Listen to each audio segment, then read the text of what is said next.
जो अन्याय, अनीति, अत्याचार ज़्यादा दिन तक चलने वाली चीज़ें नहीं होती हैं, ठीक है। और जो सेवा कर रहे हैं, जिन्हें ईश्वर ने मौका दिया है, मैं मानता हूँ सबसे पहले उन्होंने अपने इंद्रियों पर नियंत्रण करना चाहिए, ठीक है। जो अर्थ है जीवन में, पैसा मैं मानता हूँ बहुत कुछ जरूरी है, पर अर्थ सबसे ऊपर तो नहीं हो सकता है। आप धर्म को तो सबसे ऊपर रख सकते हैं, लेकिन अर्थ को सबसे ऊपर नहीं रख सकते। एक आपका धर्म, आपका स्वधर्म क्या है? राष्ट्रभक्ति हो सकता है, मातृभूमि की सेवा हो सकती है, भारत माता की सेवा हो सकती है, ठीक है, अपने देश की सेवा हो सकती है, गाय की सेवा हो सकती है, ठीक है, माँ बाप, माता पिता, ये मूल ऊपर होने चाहिए। लेकिन हो क्या गया, उल्टा हो गया, वाइस वर्सा, उल्टा हो गया, अपोजिट हो गया उसका। सेवा किसकी हो रही है? धन की सेवा। और उसी कारण से क्या है, माया की पट्टी ऐसी बंधी है, उस पट्टी ने, उस माया ने छोड़ा किसी को नहीं। और किसी भी क्षेत्र में, मैं आपको ये बात बोल रहा, क्षेत्र सारे लूट लिए मैंने, कोई भी क्षेत्र अछूता नहीं है उससे। आदमी अपनी पत्नी का बड़ा भक्त होता है, बोला उनकी बहुत कहना मानता है कि यार जो वो कहेंगे वो करता है आदमी। तो इससे आप कहाँ तक सहमत हैं? देखिए, मैं इस चीज़ से सहमत हूँ, बट हर आदमी को सहमत होना चाहिए। भक्त होने में कोई बुराई तो नहीं। अब कोई कहेगा माता पिता का भक्त है, कोई पत्नी का भक्त है, ठीक है। भक्त का मतलब एक उनका कहना मानिए, और जो जैसा वो कहेंगे वैसा करें। बट इसका मतलब ये नहीं कि आप बिल्कुल रबर स्टैम्प बन जाए, जैसे आपको दुरुपयोग होने लगे, ठीक है। आप मतलब कि सही को गलत बोलने लगे, या अन्याय, अनीति, अत्याचार, वो मेरे शब्द देखो फिक्स है मेरी लाइफ में। वो शब्द मैं लेके चल रहा हूँ, इसलिए चल रहा हूँ कि those are the building blocks of my life. वो जो शब्द है ना, अन्याय, अनीति, अत्याचार, शोषण, करप्शन, भ्रष्टाचार ना, ये शब्द अपने आप ही स्वतः ही आते हैं मेरे जबान पे, ठीक है। तो ये जो these words are part of my life, ठीक है। जब इन शब्दों के साथ मुझे लगता है कि अगर कोई आदेश आया, भक्ति वाला आदेश आया, ठीक है, तो नहीं मानता हूँ। अगर मुझे लग रहा है कि कहीं अन्याय हो रहा है, तो फिर चाहे भक्ति वाली तरफ से आए या शक्ति वाली तरफ, कहीं से भी आए, मैं नहीं मानता हूँ। मैं न्याय की बात करता हूँ, ये मेरा परम सिद्धांत है हमेशा जीवन। न्याय से परे मैं काम करता नहीं, किसी का हित नहीं करता हूँ, अन्याय नहीं करता हूँ, अत्याचार नहीं करता हूँ। बस एक हाथ ये हमेशा खुला रखता हूँ, आ जाता है तो बस आ जाओ, ले जाओ, ठीक है। कोशिश यही है जीवन में सर, इसी भाव के साथ में आया। तो सेवा का क्रम जारी है सर, अभी जारी है। तो घर में किसकी चलती है? घर में आपको पता है गठबंधन होता है बहुत बड़ा। घर में जो है कोई, हम ये मानते ही नहीं हम दो हैं। अच्छा, क्या मानते हैं? और मैं तो आज्ञाकारी शुरू से रहा हूँ, जो जैसा बोल देता उसको सुन लेता हूँ। अच्छा। लेकिन फिर वही बात आ गई, सुनने के बाद में फिर अगर उसके बीच में अगर कहने के बाद मुझे लगता है कि हाँ अन्याय, नीति, अत्याचार, यहाँ पे ज्यादा कुछ गलत हो रहा है, तो फिर कुचल देता हूँ, वो आवाज भी कुचल देता हूँ। फिर मैं उस आवाज को मतलब दबा भी देता हूँ। ये हर क्षेत्र में लागू है ये सब चीजें। हाँ ये चीज जो है हर क्षेत्र में लागू है कि आपने अगर न्याय की बात की, अच्छी बात है, ओके ठीक है, हम सुनेंगे, आपको विचार करेंगे, सम्मान के साथ में करेंगे। तो एक बार नहीं 4 बार बात मानी जाएगी। ये प्रिंसिपल मेरा बहुत सिंपल है। और ये प्रिंसिपल आप सोच रहे हो कि हाँ वो यहाँ कोई घर में मैडम से, श्रीमती जी डर के करते हो या और कहीं से प्रभाव में, ये हर जगह लागू है। घर में भी लागू है प्रिंसिपल, और बाहर भी लागू है। इस दायरे में कोई आ जाता है तो बहुत ही स्ट्रेट फॉरवर्ड जवाब आता है मेरे से। नहीं तो वो ऐसे बोलते हैं ना लोग, भाई ये तो कभी अपनी पत्नियों से डरते हैं, लेकिन वो डर नहीं। हमारे बीच में भय है। मैंने स्वतः ही सबसे पहले क्या किया, भय को खत्म किया अपने अंदर।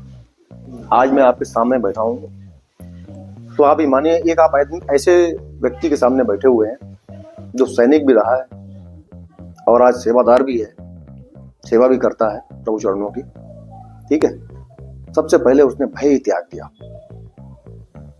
मैंने अपने जीवन से भय ही त्याग दिया, समझिए। और भय त्यागने का मतलब क्या होता है समझते हैं? आपको फिर चीजें विचलित नहीं करती हैं। ये भौतिक चीजें जो फालतू की चीजें होती है ना, कोई चीज विचलित नहीं करती आप। हाँ, जब बात कही जाती है मानते हैं, प्रेम की बात होती है तो देखो साहब, अब बात वही आ गई आपने कि डर कहाँ से आ गया इसमें, बताइए, ठीक है। अब स्वाभाविक बात, आप जानते हो कि आप बोलते हो कि तुम सेना में भी ऐसे करते थे, बात करते थे, भैया आप गला ही ऐसे बनाया। अब मैं प्रार्थना करता हूँ भगवान जी से सुबह उठ के, अब उच्चारण करता हूँ राम राम राम ओम नमः शिवाय। अब इतनी भारी आवाज है, भगवान ने तो मुझसे नहीं कहा यार तुम यार बड़ा गंदी आवाज है तुम्हारी यार, तुम ऐसे मुझसे क्या करो यार। देन हु आर दे यार, वो क्यों बोलते हैं ऐसा मुझसे, सब सब चीजें वो क्यों बोले तुम्हारी भारी आवाज। अरे है तो है भैया यार, पर आवाज है भारी है भैया, तो भारी आवाज सुनी जाएगी।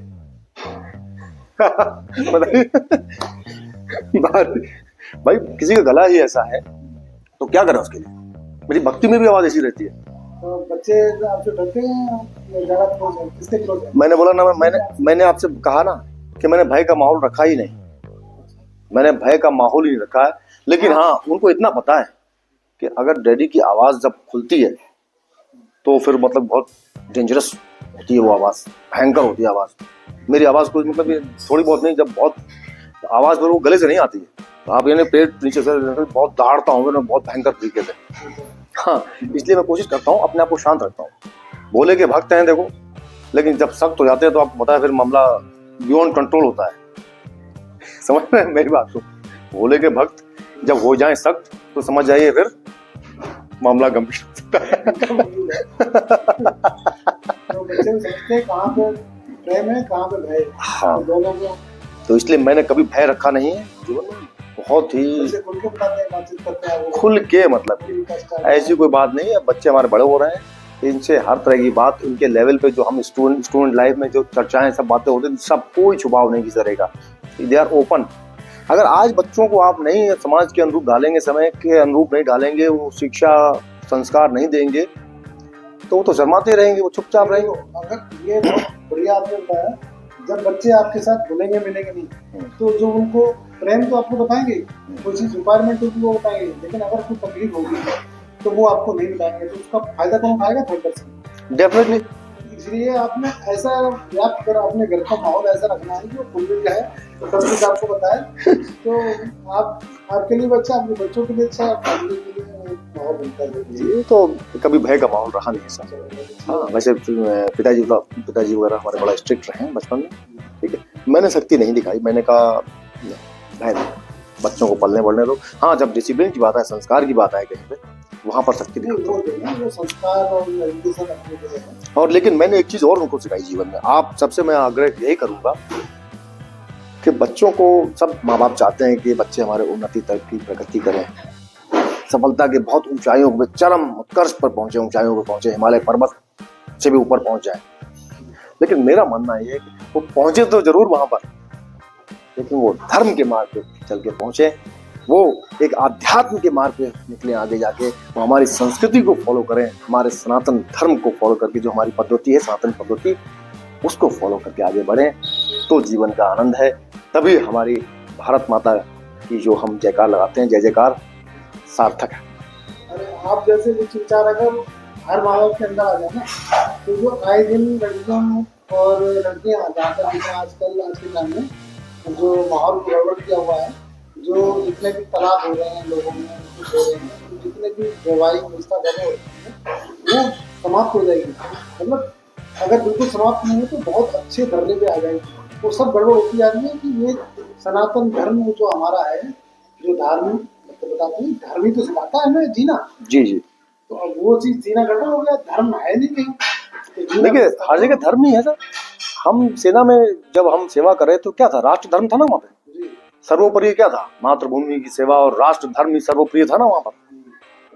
तो जब हर जगह धर्म ही है तो धर्म से परे जीवन में क्या है, कुछ नहीं है। ये आपने संस्कार अगर अपने बच्चों में दे दिए तो आपकी सुखी और आने वाला परिवार, प्रायोरिटी बस वही है कि धर्म के मार्ग पे चल के ना, प्रभु जी का नाम स्मरण ध्यान करके आप आगे चलेंगे तो आप मानिए दुनिया की कोई ताकत आपको हरा सकती नहीं, आपको पराजय नहीं, आपकी जय जयकार होगी, आपकी विजय होगी, हर जगह विजय होगी आपकी। ये मेरा अपना मानना अनुभव है जीवन का, ये सार बता रहा हूँ, इतना ज्यादा लंबा, मैं बहुत बड़ा बुजुर्ग तो नहीं वैसे अभी, लेकिन फिर भी अब तक प्रैक्टिकली चीजें की जो मैंने, उनका सार बता रहा हूँ कि उस मार्ग पे चल के जाएंगे तो पराजय नहीं। एक्चुअल जो राम भक्त होगा ना, तो वो उसके अंदर गलत विचार आएंगे, वो अगर सही होगा। आप प्रभु जी का नाम अगर पूरा ले दें तो मर्यादा पुरुषोत्तम बोलते हैं उनको, मर्यादा, अगर सही मर्यादा दिया तो वो तो अपने माता पिता का भी ख्याल रखेंगे और जो अपने सास ससुर का भी ख्याल रखेंगे, परिवार का भी जोड़ के रखेंगे। तो बहुत अच्छी संस्कार दे रहे हैं। और फिर बेसिकली उनमें एक मूल भाव और भी डालना है, हैप्पीनेस, प्रसन्नता। एक प्रसन्नता के भाव के साथ में इसलिए हम कर सब कुछ किस लिए कर रहे हैं, ताकि प्रसन्न रहे, जीवन में प्रसन्नता का भाव बना रहे हर जगह। आप प्रसन्न हैं, चैतन्य हैं, स्वस्थ हैं, तो आप मानिए किसी और चीज की कामना करने की जरूरत है आपको। अगर कोई मान लिया हमने आपसे पूछ लिया भाई जेके साहब आप प्रसन्न रहते हैं बहुत, तो मैं ये भी मानता हूँ उस समय कि आप सक्षम हैं, आपको कोई परेशानी नहीं है। मानते ना मानते हैं? इसलिए कामना क्या होनी चाहिए कि प्रभु जी प्रसन्नता का भाव, प्रसन्नता का भाव जीवन में बना रहे, तो आपको किसी चीज की जरूरत नहीं है, सब कुछ है आपके पास में। तो that's why we should work for happiness the factor. ये चीज मैंने सीखी, अपने अधिकारियों से सीखी। तो सेना में हमने गोली चलाना ही नहीं सीखा। कुछ अधिकारी, ब्रिगेडियर हरबीर सिंह साहब को आप जानते हैं? हाँ, वो काफी धार्मिक थे। मैं ये उनका चर्चा इसलिए यहाँ पर कर रहा हूँ कि वो एक, उनको भी मैं गुरु मानता हूँ। उनके साथ में काम किया, ये था उनके साथ में वहाँ पे सेंटर में ही, और उनकी जो विचारधारा थी, वहां से मैंने उनको सीखा कि वो बहुत ही पॉजिटिव इंसान थे लाइफ। मैंने एक पॉजिटिव शब्द सीखा, सकारात्मक शब्द लिया। कहाँ से? ब्रिगेडियर हरबीर साहब से लिया। और एक हैप्पीनेस की जिसकी बात करता हूँ, उन्होंने हमेशा सिखाया, मेरे बच्चे किस लिए काम करते हो? मैं साहब, मैं थोड़ा रुक गया, बोला बताओ। मैं सब करते हैं, पैसे, बच्चे हैं, पढ़ाई लिखाई, ये सब पैसे वगैरह के, लाइफ में देशभक्ति है। बोला ये सब नहीं है, आफ्टर ऑल एवरीथिंग क्या है? हैप्पीनेस। जीवन में क्या है? प्रसन्न रहो, हैप्पीनेस फैक्टर होना चाहिए, टॉप में होना चाहिए। तो चीजें बहुत कुछ सीखी हैं। एक तरफ देशभक्ति थी, एक तरफ AK-47 भी थी, तो दूसरी तरफ और भी चीजें लोगों से मैं ले रहा था, अपने अधिकारियों से, जूनियर्स से सीख रहा था। जो एक सिपाही भी आता था ना, दौड़ के आता था, थक के आता था, ठीक है, और हाँप के, बोला सर मेरा काम पेंडिंग, मेरे ये अलाउंस पैसे नहीं आए, खाने, तो उसको भी सम्मान दे के बैठाता था। बोला कोई बात नहीं, ठीक है, आज लंच का टाइम हो गया, छोड़ो यार अभी लंच नहीं करें, तेरे तू आप पहले बैठे, यहाँ पे काम करते हैं। तो ये भाव कब आया? जब मैच्योरिटी आई जीवन में। तब शुरुआती दौर में तो आपने बोल दिया मैं उग्रवादी था, ठीक है, आपने अरे उग्र था, मतलब आज जो व्यक्ति उग्र है तो उसे उग्रवाद, मतलब कि जो वाद, जिसके वचन जो है उग्र है, वो उग्रवादी। तो